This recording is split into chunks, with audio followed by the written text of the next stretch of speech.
ఇప్పుడైతే RC plane బిల్డింగ్లోకి అయితే enter అవుదాం.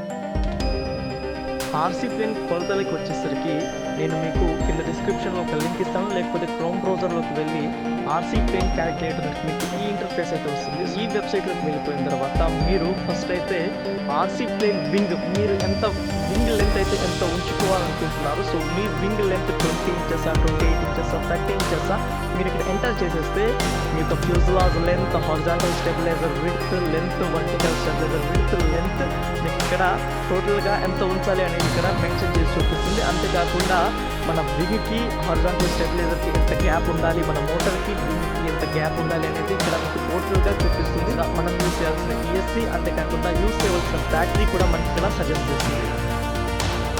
వింగ్ని స్ట్రాంగ్గా ఉండడానికి ప్లాస్టర్ని యూజ్ చేస్తున్నాను. ప్లాస్టర్తో ఈ విధంగా వింగ్ని మొత్తాన్ని ప్లాస్టర్తో అయితే కవర్ చేస్తున్నాను. ఇలా చేయడం వల్ల వింగ్ అయితే స్ట్రాంగ్గా ఉంటుంది.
నేను యూస్ చేస్తున్నాను సిమాక్ 30 ఎంపైర్ ఏసీ.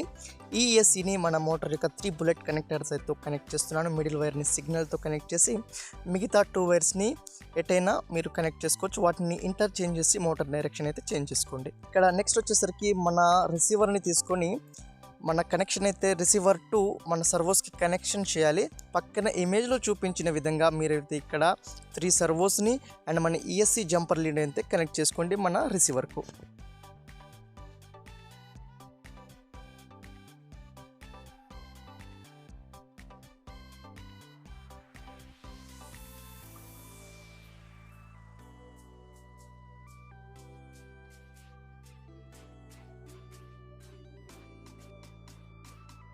అంతా కంప్లీట్ అయిపోయిన తర్వాత మన ఆర్సీ ప్లేన్ యొక్క సీజీని ఒకసారి చెక్ చేసుకోండి. సీజీ అనేది చాలా ఇంపార్టెంట్ ఫ్లై చేసేటప్పుడు.